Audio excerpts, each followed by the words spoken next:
my name is Oktay Anje, and today I'm going to talk about rhotic and non-rhotic accents in the English language.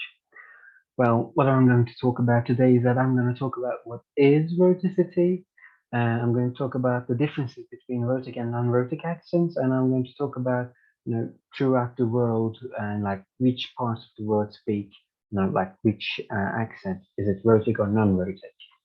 So let's start. So, rhoticity is all about how we pronounce our R's, the R sound that we use in the English language. How we pronounce the R sound is, you know, categorized as rhotic or non-rhotic accents in the English language. So it is all about how we pronounce them. So let's get on with the differences of rhoticity. So the difference between a rhotic speaker and a non-rhotic speaker is all about if they pronounce the R's in their daily conversations or if they don't. So if they pronounce their R's, they are, like counted as a rhotic speaker. But if they don't, how should I say, if they don't pronounce their R's, they are counted as a non-rhotic speaker of the English language. So as you can see from these examples, I mean, the words are the same, nothing's changed in that. But depending on if you're a rhotic or a non-rhotic speaker, how you pronounce these words may change. So I'm going to read these words aloud. You can try to you can try to pronounce these words, however you would pronounce them naturally. So I'm going to read them aloud. So you do, how should I say, pronounce them before me. So in order that you can understand if you're a rhotic or non-rhotic speaker. So if you are a rhotic speaker, you would pronounce these words as heart, farmer, car, far, father, or water, right? So you can hear that each and every sound, each and every R sound you do there is pronounced. So what happens here is that your tongue touches the, how should I say, top of your mouth in order to create this R sound that you're pronouncing. But if you're a non-rhotic speaker, you would read these same words, same examples as like this: heart, farmer, car, far, father, or water. As you can see, if you're a non-rhotic speaker, you do not pronounce these words. You do not pronounce the R sound, right? I mean, I'm myself, I kind of tend to speak in a non-rhotic accent because I kind of like it more. So what you can do here is that you can, decide to pick up a rhotic or a non-rhotic accent, depending of your, if you like rhotic or non-rhotic accents, you can try to develop a rhotic or non-rhotic accent depending on your liking, or if you want to be more intelligible, or if you want to be more credible, should I say, uh, you can develop erotic or non-erotic accents depending on those criteria. For some people, being a erotic speaker may be more intelligible or may be more critical. How should I say? Sorry, maybe more credible. You know, so you can try to develop any of them if you like. But in here, there are, again, examples here. But in this example, you can see, how you can write their pronunciations here. We have given British accent, Australian accent, and American accent. Well, what happens here is that British is a non-rhotic accent, and American English is a rhotic accent. But a how should I say, Australian accent is kind of different. It is kind of a mix-up between British accent and American accent. But Australian English is predominantly, I guess, more British influence. So most of the words in the Australian English is kind of same with the British ones. So again, I'm going to read them aloud for you. You can read them before me. So in a British accent, you say car, where you don't pronounce the R. In an Australian accent, you say car, car. Same thing. You don't pronounce the R's, but car. That you soften the A sound there, the R sound there. But if you're an American, you say car, r, car. You can hear the R sound there. Again, hard and hard for British and Australian ones, and hard for the American one. But again, British and Australian are the same. Parking, parking, and parking, and shark, shark, or shark as in American, right? I mean, you can see the differences here. Uh, you know, British and Australian and New Zealand ones are quite same. They're mashups, but I mean, again, you can hear and see the differences here quite clearly, I guess. So let's say you're a rhotic speaker. So I mean, you're a non-rhotic speaker. So let's say you're a non-rhotic speaker. So do you always, like throughout each and every single word of the English language, do you always not produce the r sound, right? So you don't always. Do you? I mean, how should I say? Do you always not use the r sound?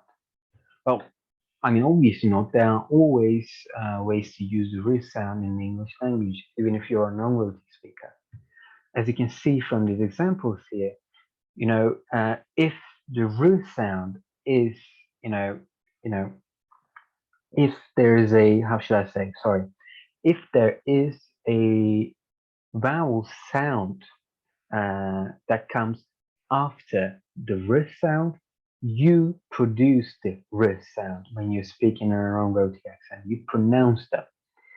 So, as in like rude, there's a r here and there's a oo vowel. So, rude, you produce the r sound, you pronounce it. And caring, as in you can see here, caring, you have a e vowel sound. Caring, you would say caring, you pronounce the r. Or red, red, you can clearly hear the r sound in each and every single example here. But I do highlight here the sound. Why do I highlight the vowel sound here? Because, for example, the word here, right? Here.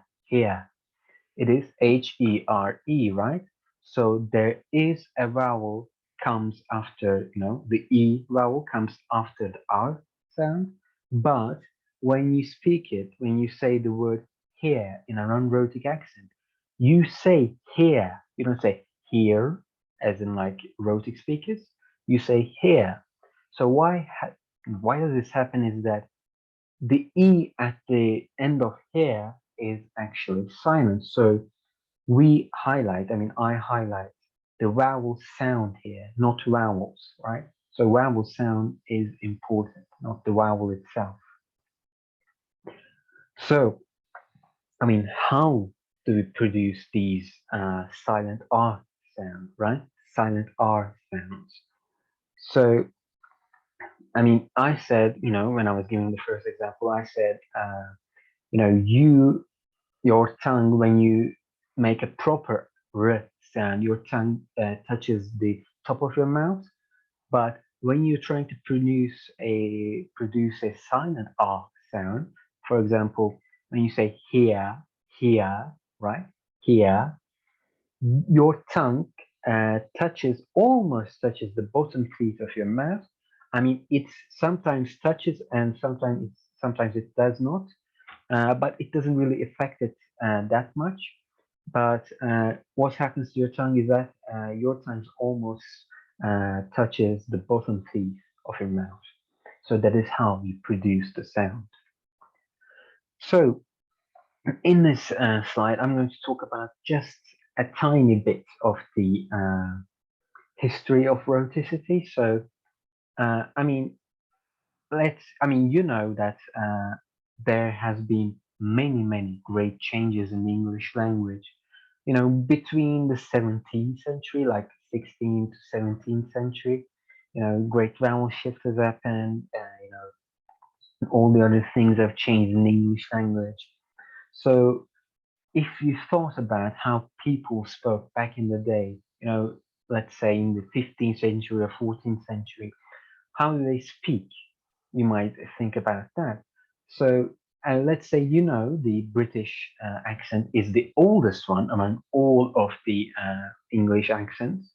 So you look at the British accent now and you see that it is a non-rhotic accent. So you naturally might think that back in the day people spoke with a non-rhotic accent, but it is actually false.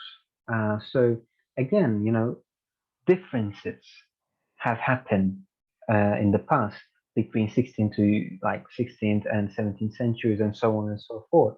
So these changes have actually changed how English was spoken in a rhotic way, should I say. Uh, Before the changes, throughout whole of the world, you know, there was only one accent and it was a British accent. So British people talked with a rhotic accent before, you know, all these great vowel shifts and all those, great changes that have happened in the English language. British people, you know, before 17th or 16th century spoke in a non-rhotic accent.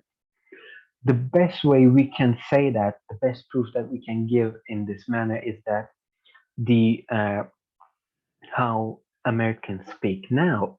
So what happened is that you know those changes have happened in the British Isles, right? They have happened in the British Isles.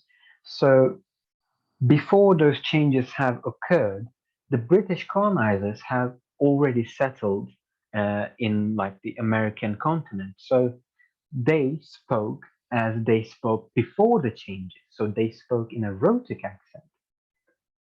So people spoke like Americans back in the day. So that's just basically kind of the history of rhoticity there.